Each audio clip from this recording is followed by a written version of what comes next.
السلام عليكم ورحمة الله وبركاته.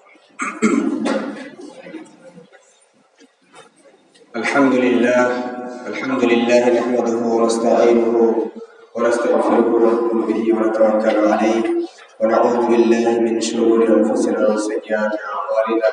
من يهده الله فلا مضل له ومن يضلل فلا هادي له، وأشهد أن لا إله إلا الله وحده لا شريك له، وأشهد أن سيدنا ومولانا محمدا عبده ورسوله الذي أرسله بالحق بشيرا ونذيرا وداعيا إلى الله بإذنه وسراجا منيرا.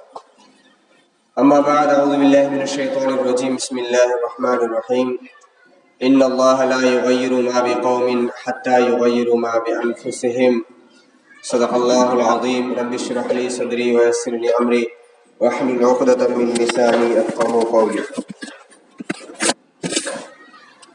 সমস্ত প্রশংসা আল্লাহ রাব্বুল আলামিনের, যিনি আমাদেরকে সুস্থ শরীরে বাঁচিয়ে রেখেছেন। আল্লাহ রাব্বুল আলামিনের অজস্র নিয়ামত আমরা প্রতিনিয়ত ভোগ করে চলেছি। সে আল্লাহ তাআলার দরবারে শুকরিয়া আদায় করি, আলহামদুলিল্লাহ। অতঃপর বিশ্বনবীর প্রতি অসংখ্য দরুদ ও সালাম, শান্তির ধারা বর্ষিত হোক, আল্লাহুম্মা আমিন। শ্রদ্ধেয় সম্মানিত মুসল্লিবৃন্দ, এর আগের জুম্মায় আলোচনা করেছিলাম ঈমানের স্নায়ুতন্ত্র, অর্থাৎ আমাদের শরীরে যেমন স্নায়ুতন্ত্র রয়েছে, স্নায়ুতন্ত্র না থাকলে কিন্তু আমাদের শরীরের যে কোনো কিছু অনুভব যে ক্ষমতা, সে অনুভব ক্ষমতাটা হারিয়ে যাবে। ব্যথা হলে বুঝতে পারবে না, গরম লাগলে বুঝতে পারবে না, শীত লাগলে বুঝতে পারবে না, কোনো জায়গায় যদি সূচ ফুটে কাটা ফুটে কিন্তু বুঝতে পারবে না, হাত পা কেটে গেলেও বুঝতে পারবে না, স্নায়ুতন্ত্র যদি অচল হয়ে যায়। তা আমাদের যে ঈমানের স্নায়ুতন্ত্র, সেটা হচ্ছে কি, একটা হাদিস বলেছিলাম, আল্লাহ রাসূল সাল্লাল্লাহু আলাইহি ওয়াসাল্লাম তিনি বলছেন যে একজন মুমিনরা পরস্পর হলো এক দেহের মতো। মুমিনরা পরস্পর এক দেহের মতো। পৃথিবীতে যত ঈমানদার মুসলমান আছে সবাই একটাই দেহ। দেহের কোনো অংশে যদি আঘাত লাগে তাহলে অন্য অংশটা ব্যথা পাবে। যদি ব্যথা না পায় তাহলে বুঝতে হবে যে স্নায়ুতন্ত্রটা হয় কাজ করা বন্ধ করে দিয়েছে বা স্নায়ুতন্ত্রটা অচল হয়ে গেছে, মারা গেছে। এই হাদিসের পরিপ্রেক্ষিতে আমাদের বর্তমান যে সিচুয়েশন গোটা বিশ্বের এবং আমাদের দেশের, তাতে আমাদের ঈমানের স্নায়ুতন্ত্রটা কতটা বেঁচে আছে সেটা একটা পরীক্ষা করা দরকার। এবং সবসময় আমাদেরকে ভাবা দরকার যে এটা বাঁচিয়ে রাখতে পেরেছি নাকি মারা গেছে। বিভিন্ন জায়গায় যে আবহাওয়া, যে পরিবেশ, যে পরিস্থিতি তৈরি হয়েছে, সেই আবহাওয়ার যদি, সেই পরিস্থিতির ঠান্ডা বা গরম আবহাওয়া যদি আপনার গায়ে না লাগে, যদি কোনো অনুভব না হয়, অনুভব ক্ষমতা যদি হারিয়ে যায়, তাহলে এটা কিন্তু খুব দুর্ভাগ্যের বিষয়। আজকে আপনার গায়ে লাগছে না, কোথাও কোনো একটা ঈমানদার মুসলমান ভাইয়ের উপরে, বোনের উপরে আঘাত আসছে, আক্রমণ আসছে, আপনার মনে ব্যথা পাচ্ছে না, ব্যথা অনুভব করছেন না। কালকে যখন আপনার উপর আঘাত আসবে, ব্যথা পাওয়ার কেউ থাকবে না, ওই ব্যথা পাওয়ার অনুভব ক্ষমতাটা একবারই হারিয়ে যাবে। আর এই পরিস্থিতিটা দিন দিন খুবই জটিল এবং ভারতবর্ষে, বিশেষ করে আমাদের ভারতবর্ষের মুসলিমদের বিরাট পরিস্থিতি দিন দিন খুবই জটিল হয়ে যাচ্ছে। যার ফলে দেখেন লাগাতার একের পর এক ইস্যু চলে আসছে। আমরা যদি এগুলো অনুভব না করি, আমরা এমন একটা ইসলামকে ধরে নিয়েছি যেটা হচ্ছে নিরামিষ ইসলাম। কোনো কিছু ভাবার দরকার নাই, চুপচাপ তোমার নামাজ পড়ো, তোমার রোজা রাখো, তোমার তসবিহ করো, তোমার জিকির করো, বাস কাফি। কাউকে নিয়ে ভাবার দরকার নাই। এইরকম একটা সাদা মাটা ইসলাম, একটা নিরামিষ ইসলাম আমরা ধরে নিয়েছি। কোনো রিক্সে, কোনো ঝামেলায় ঝগড়ায় যাওয়ার দরকার নাই। অথচ দিন দিন একের পর এক শত্রুপক্ষ, ইসলামের বিরুদ্ধে যারা, কাফের, মুশরিক, মুনাফিক যারা, একের পর এক ইসলামের উপরে, মুসলিমদের উপরে, আমাদের মা বোনেদের উপরে আক্রমণ একের পর এক করেই চলেছে। সুতরাং প্রিয় ভাইয়েরা, এই পরিস্থিতিতে এই সব বিষয় এড়িয়ে চলার কোনো রাস্তা নাই। এই মুহূর্তে যদি আল্লাহ রাসূল সাল্লাল্লাহু আলাইহি ওয়াসাল্লাম তিনি বেঁচে থাকতেন, যদি সাহাবারা এই সময় বেঁচে থাকতেন, ধরেন মক্কায় বা মদিনায় আল্লাহ রাসূল বেঁচে আছেন, সাহাবাদের যুগ চলছে, তাহলে পৃথিবীর যে কোনো প্রান্তে যে কোনো মুসলমানের উপরে কোনো যদি আঘাত আক্রমণ আসে, সেটা আল্লাহ রসুলের ওখানে সাহাবাদের কাছে বসে মাশওয়ারায় আলোচনা হবে না? হবে না? যদি খবর চলে যায়, আর খবর তো যাবেই, খবর চলে গেলে পৃথিবীর যেই প্রান্তে একজন ইমানদার থাকুক, দেখা গেলো একজন আফ্রিকা মহাদেশে একজন ইমানদার আছে আর একজন অস্ট্রেলিয়াতে আছে, অস্ট্রেলিয়ায় কোন মুসলমানের উপর যদি আক্রমণ আসে আর যদি খবর পায়, আফ্রিকা মহাদেশের মুসলমানরা ব্যথা পাবে। আর এই ব্যথা পাওয়ার অনুভব ক্ষমতাটা হারিয়ে গেলে আগামী দিন পরিস্থিতি খুব ভয়াবহ আসবে। এক এক করে ধরবে আর মারবে, কারো হয়ে কেউ কিছু বলার থাকবে না। সুতরাং এই হাদিসের অনুকূলে আল্লাহ রাসূল সাল্লাল্লাহু আলাইহি ওয়াসাল্লাম বলতে চাইলেন যে ইমানদাররা পরস্পর একটা দেহের মতো, দেহের কোনো একটা অঙ্গে আঘাত লাগলে অন্য অংশ ব্যথা পাবে। এই ব্যথা পাওয়াটা যেন আমাদের হারিয়ে না যায়। আজকে দেখেন 22শে জানুয়ারি রাম মন্দির উদ্বোধন হলো, তার কিছুদিন পরেই উত্তরপ্রদেশে আপনার বারাণসীর জ্ঞানবাপী মসজিদ, যেটা 650 বছরের পুরাতন মসজিদ, বাবরির চাইতে পুরাতন মসজিদ, সেটাকে হঠাৎ ওখানকার একটা জেলা আদালত বলল যে 7 দিনের মধ্যে এখানে পূজা চালু করতে হবে। কোথায় কি কিসের মূর্তি টুর্তি ছবি টবি ভরে দিয়েছে, 7 দিনের মধ্যে জেলা আদালত রায় দিয়ে দিল। 7 দিন তো দূরের কথা, 24 ঘন্টার মধ্যে স্থানীয় প্রশাসন এসে সেখানে পূজা চালু করে দিল। এটা মারাত্মক সিস্টেম একের পরে। এরপরে দেখেন রিসেন্ট, ওটা তো উত্তরপ্রদেশে বারাণসীতে হলো, রিসেন্ট 1 সপ্তাহ আগে কি 10 দিন আগে আমাদের মালদার পান্ডুয়াতে আদিনা মসজিদ, পশ্চিমবঙ্গের মধ্যে সবচাইতে বড় একটা মসজিদ, পশ্চিম বাংলার মধ্যে একটা সবচাইতে বড় ঐতিহাসিক একটা মসজিদ, সেই মসজিদটাকে কোথাকার একটা ঠাকুর এসে ও ওখানে একটা কিসের মূর্তির ছবি দেখেছে, হ্যাঁ, ওখানে এসে ও বলছে এবার পূজা করতে দিতে হবে, এই মসজিদ আমরা ভাঙবো, মন্দির তৈরি করব। এখানে মসজিদের নিচে বলছে আদিনাথ বলে, আদিনাকে এবার আদিনাথ করছে, আদিনাথ মন্দির আছে বলে।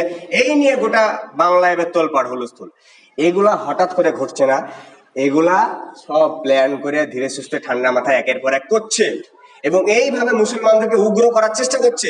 মুসলমানরা যখন পাল্টা রিয়াকশন করবে তখন ওরা দাঙ্গা লাগানোর সুযোগ পাবে। আর আরেকটা জিনিস মনে রাখবেন, রিসেন্ট বিহারের আপনার এই 3-4 দিনের 4-5 দিনের ঘটনা, 15 ফেব্রুয়ারি বিহারের এই জেলাটার নাম ভুলে যাচ্ছি, ওই জায়গায় একটা হিন্দুদের একটা র্যালিকে কেন্দ্র করে একটা ছোটখাটো দাঙ্গা হয়। সেই দাঙ্গায় মুসলমানদেরকে ওরা পাথর মারে, অথচ পুলিশ প্রশাসন এসে মুসলমানের বাড়িতে ঢুকে ঢুকে টর্চার করে, বাড়িঘর ভাঙচুর করে, এমনকি মহিলাদের গায়ে পর্যন্ত হাত দেয় আর মুসলমানদেরকে ধরে নিয়ে যায় পুলিশ। সুতরাং দেখেন একটা জিনিস এখানে স্পষ্ট, যারা অন্য ধর্মের মানুষের মধ্যে যারা উগ্রপন্থী আছে তারা তো দাঙ্গা করছেই, অথচ প্রশাসন সহ ওদের সাথ দিয়ে মুসলমানদেরকে পিটাই করছে এবং তুলে নিয়ে যে কেস দিয়ে দিচ্ছে। এই পরিস্থিতি, আপনি ভাবছেন যে কোথাও দাঙ্গা হলে পুলিশ প্রশাসন আপনার সাথ দিবে, এই ভাবনাটা এখন আমাদেরকে চেঞ্জ করতে হবে। আমাদেরকে নিজে নিজে স্ট্রং হতে হবে, নিজে নিজে তৈরি হতে হবে। সুতরাং প্রিয় ভাইরা, এই পরিস্থিতি খুব ঘোলাটে এবং জটিল। এখন আমাদেরকে এই সমস্ত পরিস্থিতি মাথায় নিয়ে আর ছোটখাটো বিষয় নিয়ে নিজেদের মধ্যে বিতর্ক করা যাবে না, নিজেদের মধ্যে কোনো রকমের ফাটল সৃষ্টি করা যাবে না। সামাজিকভাবে, জাতীয়ভাবে আমাদেরকে একতাবদ্ধ হতে হবে, মজবুত হতে হবে এবং ইমানি ভাবে মজবুত হতে হবে। আর একটা জিনিস বলেছিলাম এর আগে জুম্মায়, যে স্বার্থপর হওয়া যাবে না। কেমন স্বার্থপর হওয়া যাবে না? আপনি ভাবছেন যে আমার নামাজটা ঠিক আছে, আমি কোরআন পড়তে পারছি, আমার ফ্যামিলিটা ঠিক আছে, আমি হারাম ইনকাম করি না, মানে আমি ঠিক হয়ে চলবো, হয়ে গেল। আপনি আর আপনার ফ্যামিলিকে নিয়েও ভাবলেন না, সমাজকে নিয়েও ভাবলেন না, আপনার জাতিকে নিয়েও ভাবলেন না। এটা হচ্ছে স্বার্থপরতা। আমাকে ভাবতে হবে আমি যেমন সুস্থ হয়ে বাঁচতে চাই, আমার সমাজটা যেন সুস্থ থাকে। আমার ছেলে মেয়ে যেমন লেখাপড়া করে আমি বড় করতে চাই, আমি চাইবো আমার সমাজের, অন্তত গোটা জেলা দেশ নিয়ে তো আমরা পারবো না, অন্তত আমার সমাজের ছেলে মেয়েরা যেন লেখাপড়া করে মানুষ হয়। আমি যেমন চাইবো আমি নামাজ পড়ি, ভালো হয়ে চলি, আমি চাইবো আমার সমাজের মুসলমান ভাইরাও যেন নামাজ পড়ে। এইরকম সবাইকে নিয়ে ভাবতে হবে, সবারই উন্নতি নিয়ে ভাবতে হবে। সবাইকে নিয়ে যখন আপনি ভাববেন, আপনাকে নিয়ে অন্য কেউ ভাববে, আর এইভাবে একটা মজবুত সমাজ গঠন হবে। আর মজবুত সমাজ ব্যবস্থা যতদিন না গঠন হবে, একের পর এক মোদি চাচার টিমের লোকেরা আমাদেরকে ধরবে, টিপে টিপে মারবে, কেউ কিছু করতে পারবে না। কোন রাজনৈতিক দল, কোনো কিছু এখন নাই, কোনো পাকিস্তান, কোনো সৌদি আরব আসবে না। এখন সামাজিক ভাবে আমাদেরকেই একতাবদ্ধ হতে হবে। এই মেসেজটা আমাদের সব জায়গায় পৌঁছাতে হবে। আর এই জন্য যে সমাধানের পথ কি, সমাধানের পথ বলেছিলাম যে প্রথমত সমাজের যারা আমাদের দায়িত্বশীল লোক আছেন, যারা আমাদের রেহবার আছেন, যারা আমাদের দায়িত্বশীল জিম্মেদার আছেন, তাদেরকে সচেতন হতে হবে আগে। আর দায়িত্বশীল আমাদের মুসলিমদের মধ্যে 3 ধরনের, একটা হচ্ছে সামাজিক দায়িত্বশীল, একটা হচ্ছে ধর্মীয় দায়িত্বশীল, একটা রাজনৈতিক পর্যায়ে দায়িত্বশীল। তো প্রথমত ধর্মীয় পর্যায়ে যারা দায়িত্বশীল আছেন তেনাদেরকে আরো সচেতন হতে হবে এবং ধর্ম নিয়ে, সমাজ নিয়ে, জাতি নিয়ে ভাবতে হবে, পরিস্থিতি নিয়ে ভাবতে হবে এবং সবাইকে একতাবদ্ধ তৈরি হওয়ার জন্য মেসেজ দিতে হবে। আর সমাজে যারা দায়িত্বশীল আছেন, জিম্মেদার মানুষ আছেন, সামাজিকভাবে যারা একটু মান্যগণ্য লোক আছেন, আমাদেরকে আরো সচেতন হতে হবে, জাতি নিয়ে ভাবতে হবে। শুধু নিজেকে নিয়ে ভাবলে হবে না, নিজের ইহকাল নিজের পরকাল নিয়ে ভাবলে হবে না। এটা কাদের জন্য বলছি? দায়িত্বশীলদের জন্য বলছি, জিম্মেদারদের জন্য বলছি। এটা এক পর্যায়ে। আর যারা পলিটিক্যাল লিডার্স আছেন, আমাদের মধ্যে ভালো আখলাক চরিত্রওয়ালা, পরেজগার, উচ্চশিক্ষিত, ভালো ভালো ভালো কোয়ালিটি যেন নেতা তৈরি হয়, এটা আমাদেরকে ভাবতে হবে। দ্বিতীয় নম্বর আমাদের সমাধানের রাস্তা হচ্ছে যেটা সার্বিক পর্যায়ে, সেটা হচ্ছে প্রত্যেকটা আমাদের সকলের আল্লাহর সঙ্গে একটা মজবুত সম্পর্ক তৈরি করতে হবে। এটা ছাড়া তো সফলতার কোনো আর রাস্তাই নাই। কারণ একজন কবি বলেছিলেন যে খোদাই পাইয়া বিশ্ব বিজয়ী হলো একদিন যারা, খোদাই ভুলিয়া ভীত শঙ্কিত আজ দুনিয়ায় তারা। এক সময় দেখেন সাহাবাদের যুগ, তারপরের যুগ, তারপরের যুগ, এই যে 300-400 বছরের যে যুগ, এই যুগে মুসলমানেরা পৃথিবীর সবচেয়ে ক্ষমতাশালী ছিল। কেন? তাদের যে ইমানের ভোল্টেজ, তাদের যে আল্লাহর সঙ্গে কানেকশন, তাদের যে আখলাক চরিত্র, তাদের যে শিক্ষা, তাদের যে একতা ভ্রাতৃত্ববোধ, সেটা হাই লেভেলের ছিল। সুতরাং আল্লাহর সঙ্গে একটা মজবুত সম্পর্ক ছাড়া কোনো জাতি, আমরা বিশেষ করে ইমানদাররা, কখনোই সফলতা লাভ করতে পারবো না। তো সুতরাং এই যে সমস্যা, এই সমস্যা কাটানোর জন্য প্রথম তো বললাম যে যারা দায়িত্বশীল জিম্মেদার আছেন তাদেরকে সচেতন হতে হবে, আর দ্বিতীয়ত আমাদের সবাইকে আল্লাহর সঙ্গে একটা মজবুত সম্পর্ক তৈরি করতে হবে। আল্লাহর সঙ্গে মজবুত সম্পর্ক তৈরি করার মূল 5খানা কাজ আছে। মূল 5খানা, অনেক কাজ আছে, তার মধ্যে মূল 5খানা আমি এখানে বলছি। সেটা হচ্ছে আল্লাহর সঙ্গে মজবুত সম্পর্ক তৈরি করার সর্বপ্রথম মাধ্যম হচ্ছে সালাত। আল্লাহর সঙ্গে মজবুত সম্পর্ক তৈরি করার সর্বপ্রথম মাধ্যম কি? সালাত। সালাত বা নামাজ ছাড়া কেউ যদি মনে করে যে আমরা এমনি এমনি বেঁচে যাবো, অসম্ভব, হতে পারে না। সুতরাং আল্লাহর সঙ্গে সম্পর্ক তৈরি করার প্রথম মাধ্যম হচ্ছে সালাত। আমাদেরকে পরিপূর্ণ পাক্কা নামাজি হতে হবে। 2 নম্বর হচ্ছে আল্লাহর সঙ্গে সম্পর্ক তৈরি করার বেশি বেশি কোরআন তেলাওয়াত করতে হবে, অর্থ সহ, অর্থ বুঝে কোরআন তেলাওয়াত করতে হবে।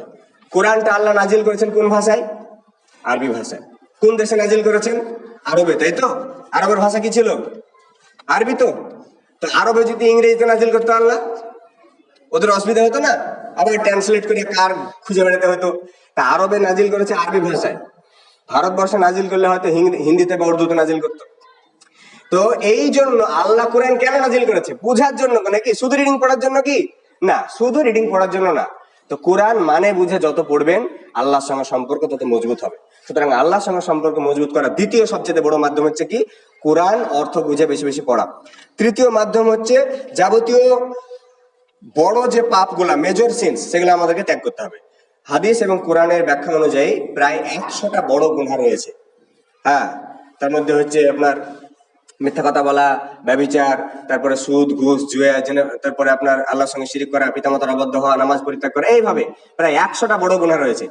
আল্লাহর সঙ্গে সম্পর্ক মজবুত করতে গেলে অন্তত পক্ষে বড় গুনাহগুলা ছাড়তেই হবে। ছোটখাটো ভুল ত্রুটি মানুষের হবে, এটা কেউ ঠেকাতে পারবে না। তওবা করবে, পরিষ্কার হয়ে যাবে। কিন্তু বড় গুনাহগুলা আমাদেরকে ছাড়তেই হবে আল্লাহর সঙ্গে সম্পর্ক মজবুত করার। 4 নম্বর হচ্ছে দান সাদকা বেশি বেশি করতে হবে। যার যেরকম আল্লাহ সামর্থ্য দিয়েছে, সামর্থ্য অনুযায়ী গরিব, মিসকিন, অসহায়দেরকে দান সাদকা করতে হবে। আল্লাহর সঙ্গে সম্পর্ক মজবুত করা, এটাও একটা মাধ্যম, সুন্দর মাধ্যম। এবং 5 নম্বর হচ্ছে দাওয়াত ইলাল্লাহ। আল্লাহর পথে মানুষকে দাওয়াত দিতে হবে। নিজে আমল করলে যথেষ্ট হবে না, দাওয়াত দিতে হবে ডেইলি। আত্মীয় স্বজনকে, ফ্যামিলিকে, বন্ধু বান্ধবকে, প্রতিবেশীকে, সমাজের লোককে, যেখানে কাজে যাবেন কাজে, সব জায়গায় দাওয়াত দিতে হবে। এই 5টা কাজ করলে ইনশাআল্লাহ আল্লাহর সঙ্গে সম্পর্ক মজবুত হবে। আর দ্বিতীয় সমাধান হচ্ছে মুমিনদের মধ্যে একটা ভালো সম্পর্ক মজবুত থাকতে হবে। আপনি সমস্যা মোকাবিলা করতে চান তো, নাকি? এই যে শত্রুরা একের পর এক সমস্যা তৈরি করছে, এবার আমরা যদি সমস্যা মোকাবিলা করতে চাই তাহলে এগুলা করতে হবে। আল্লাহর সঙ্গে সম্পর্ক মজবুত করতে হবে, তার পাশাপাশি ইমানদারদের পরস্পর সম্পর্ক মজবুত করতে হবে। আল্লাহর সঙ্গে সম্পর্ক থাকবে আমার, আল্লাহর সঙ্গে বান্দার একটা মজবুত সম্পর্ক, আর ইমানদারদের একে অপরের সঙ্গে মজবুত সম্পর্ক। এই দুটো সম্পর্ক মজবুত হলে শত্রুরা সহজে আর আক্রমণ করতে পারবে না আপনাকে, ইনশাআল্লাহ ওভারকাম করা যাবে। তাহলে আল্লাহর সঙ্গে সম্পর্ক মজবুতের 5টা পথ বললাম। এবার ইমানদারদের সঙ্গে একে অপরের সম্পর্ক মজবুত করার 5টা কথা বলছি। অনেক ব্যাপার আছে, তার মধ্যে 5টা আমি এখানে নোট করেছি। 1, 3টে জিনিস পরিহার করতে হবে। 1 নম্বর হচ্ছে রাগ পরিহার করতে হবে। ঠিক আছে? রাগ যদি আপনার থেকে থাকে অন্তরে, কোথায় কোথায় রেগে যান, কোথায় কোথায় রেগে যান, রাগ ঝাড়েন যাকে ইচ্ছা, তাহলে আপনি সম্পর্ক আর কারোর সঙ্গে আপনার ভালো সম্পর্ক থাকবে না। থাকবে? রাগ যদি বেশি হয় তাহলে কারোর সঙ্গে ভালো সম্পর্ক টিকিয়ে রাখা মুশকিল। এই জন্য কোরআনে আল্লাহ বলেছে ওয়াল কাযিমিনাল গায়যা ওয়াল আফিনা আনিন নাস আল্লাহু ইউহিব্বুল মুহসিনিন। আল্লাহ বলছে যে ওই সমস্ত মুহসিনদেরকে আমি খুব পছন্দ করি যারা রাগকে হজম করে আর মানুষকে ক্ষমা করে দেয়। রাগকে হজম করে আর মানুষকে ক্ষমা করে দেয়। তাহলে প্রথম আমাদের কি করতে হবে? ইমানদারদের সঙ্গে সম্পর্ক মজবুত করতে গেলে রাগ হজম করা শিখতে হবে। 2 নম্বর হচ্ছে হিংসা বিদ্বেষ ছাড়তে হবে। আল হাসাদু ইয়াকুলুল হাসানাত কামা তাকুলুন নারুল হাতাব। আগুন যেমন জ্বালানিকে পুড়িয়ে ছাই করে দেয়, হিংসা বিদ্বেষ মানুষের আমলকে পুড়িয়ে ছাই করে দেয়। আপনি ভালো ভালো আমল করছেন, ভালো ভালো আমল করছেন, জিকির করছেন, তসবিহ করছেন, নামাজ পড়ছেন, তাহাজ্জুদ পড়ছেন, কোরআন তেলাওয়াত করছেন, ভিতরে হিংসা ভরা, তো কি হবে? কামা তাকুলুন নারুল হাতাব। আগুন যেমন জ্বালানিকে পুড়িয়ে ছাই করে দেয়, আপনার হিংসা আপনার আমলকে পুড়িয়ে ছাই করে দেবে। মনে হিংসা ভরে রাখবেন আর ইবাদত করবেন, হতে পারে না। এই জন্য ইমানদারদের পরস্পর সম্পর্ক মজবুত করতে গেলে হিংসা ছাড়তে হবে। 3 নম্বর হচ্ছে অহংকার ছাড়তে হবে। ইন্নাল্লাহা লা ইউহিব্বুল কুল্লা মুখতালিন ফাখুর। যারা অহংকারী যারা, তাদেরকে আল্লাহ পছন্দ করে না। অনেক মানুষ দেখা যায় একটু পয়সা হয়ে গেলে, একটু জ্ঞান বুদ্ধি বেশি হয়ে গেলে সালাম দিলেও সালামের জবাব দিতে চায় না। সালাম দিলে সালামের জবাবটাও মুখ থেকে স্পষ্ট বের হয় না। একটু পয়সা হয়ে গেলে, একটু জ্ঞান বুদ্ধি ভিতরে হয়ে গেলে, একটু সামাজিক ভাবে, একটু রাজনৈতিক ভাবে একটু প্রতিষ্ঠা প্রভাবশালী হয়ে গেলে এরকম হয়ে যায়। অহংকারীকে আল্লাহ পছন্দ করে। আপনি ইমানদারদের সঙ্গে ভ্রাতৃত্ববোধ ভালো মজবুত করতে গেলে অহংকার ছাড়তে হবে। 4 নম্বর হচ্ছে বেশি বেশি সালাম দিতে হবে। আফসুস সালামি বাইনাকুম, আফসুস সালামি বাইনাকুম। বেশি বেশি সালাম প্রচলন করলে কি হবে? ভিতরকার রাগ, অহংকার, ক্ষোভ এগুলা হারিয়ে যাবে। আস্তে আস্তে একটা মধুর সম্পর্ক তৈরি হবে। আল্লাহ রাসূল সাল্লাল্লাহু আলাইহি ওয়াসাল্লাম বলেছেন যে ইমানদারদের পরস্পরের মধ্যে ভালোবাসা তৈরি না হলে ইমান মজবুত হবে না, আর ইমান মজবুত না হলে জান্নাতে যেতে পারবে না। আর আল্লাহ রাসূল সাল্লাল্লাহু আলাইহি ওয়াসাল্লাম হাদিসে বললেন যে কিভাবে তোমাদের মধ্যে ভালো সম্পর্ক গড়বে জানো? আমি কি বলে দেব? সেটা হচ্ছে আফসুস সালামি বাইনাকুম, বেশি বেশি নিজেদের মধ্যে সালামের প্রচলন করো। তাহলে এইটা হচ্ছে 4 নম্বর রাস্তা ইমানদারদের মধ্যে সম্পর্ক মজবুত করার। আর ইমানদারদের মধ্যে সম্পর্ক মজবুত করার 5 নম্বর আরেকটা রাস্তা আছে, যেগুলো বলছি সব কোরআনের আয়াত থেকে এবং হাদিস থেকে। সব রেফারেন্স দিতে গেলে অনেক লম্বা বক্তব্য হয়ে যাবে, জাস্ট আমি পয়েন্ট বলছি। সব কোরআনের আয়াত থেকে এবং হাদিস থেকে বলছি, প্রত্যেকটা পয়েন্টের পিছনে। তো 5 নম্বর হচ্ছে হাদিসে এসেছে তাহাব্বু। বেশি বেশি একে অপরকে হাদিয়া দাও, মহব্বত তৈরি করো। হাদিয়া দাও, মহব্বত তৈরি হবে। হাদিয়া দিলে কি হবে? মহব্বত তৈরি করতে হবে। আপনি আপনার অল্প পয়সা আছে, অল্প দামের হাদিয়া দেন। বেশি পয়সা আছে, বেশি হাদিয়া দেন। বন্ধুকে দেন, আত্মীয় স্বজনকে দেন, গরিব মানুষকে দেন, প্রতিবেশীকে দেন। হাদিয়া দিলে মহব্বত তৈরি হয়। এই কথাটা কে বলেছে? আল্লাহ রাসূল সাল্লাল্লাহু আলাইহি ওয়াসাল্লাম। তাহাব্বু। সুতরাং প্রত্যেকটা কথা হাদিস থেকে বললাম। হ্যাঁ, ইমানদারদের সঙ্গে সম্পর্ক মজবুত করার 5টা কথা বললাম। 1 নম্বর রাগ পরিহার করতে হবে, হিংসা বিদ্বেষ পরিহার করতে হবে, অহংকার ছাড়তে হবে, সালাম বেশি বেশি দিতে হবে, আর হাদিয়া তোহফা দিতে হবে। এই ছিল আলোচনা। মূল বিষয় ছিল যে ইমানের যে আমাদের স্নায়ুতন্ত্রটা মরে গেলে হবে না। কোথায় কি ঘটছে, মুসলমানদের উপর আঘাত আক্রমণ আসলে আপনার যেন ব্যথাটা পায়, এটাকে ইমানটাকে বাঁচিয়ে রাখতে হবে। স্বার্থপর হলে হবে না, নিজে গেলে চিন্তা ভাবনা করলে হবে না, গোটা সমাজ গেলে চিন্তা ভাবনা করতে হবে। আর আমাদের এই যে পরিস্থিতি কাটানোর জন্য যারা জাতির জিম্মেদার আছেন তাদেরকে সজাগ সচেতন হতে হবে। আর আল্লাহর সঙ্গে সম্পর্ক মজবুত করতে হবে, আর ইমানদারদের পারস্পরিক সম্পর্ক মজবুত করতে হবে। এই সংক্ষিপ্ত কয়েকটি কথাগুলো সংক্ষিপ্ত হলেও বর্তমান যুগ উপলক্ষে আমরা হয়তো ছোট মানুষ, আমাদের মুখে এই কথাগুলো মানাচ্ছে না, কিন্তু আন্তর্জাতিক লেভেলে এবং গোটা মুসলিম সমাজের জন্য, মুসলিম জাতির জন্য এই সামান্য কটা কথায় আমার মনে হয় যে যথেষ্ট। এগুলো যদি আমল করা হয়, আল্লাহ যেন আমাদের সকলকে, আমাকে, আপনাকে, সবাইকে বলার এবং শোনার চাইতে বেশি আমল করার তৌফিক দান করেন। আল্লাহুম্মা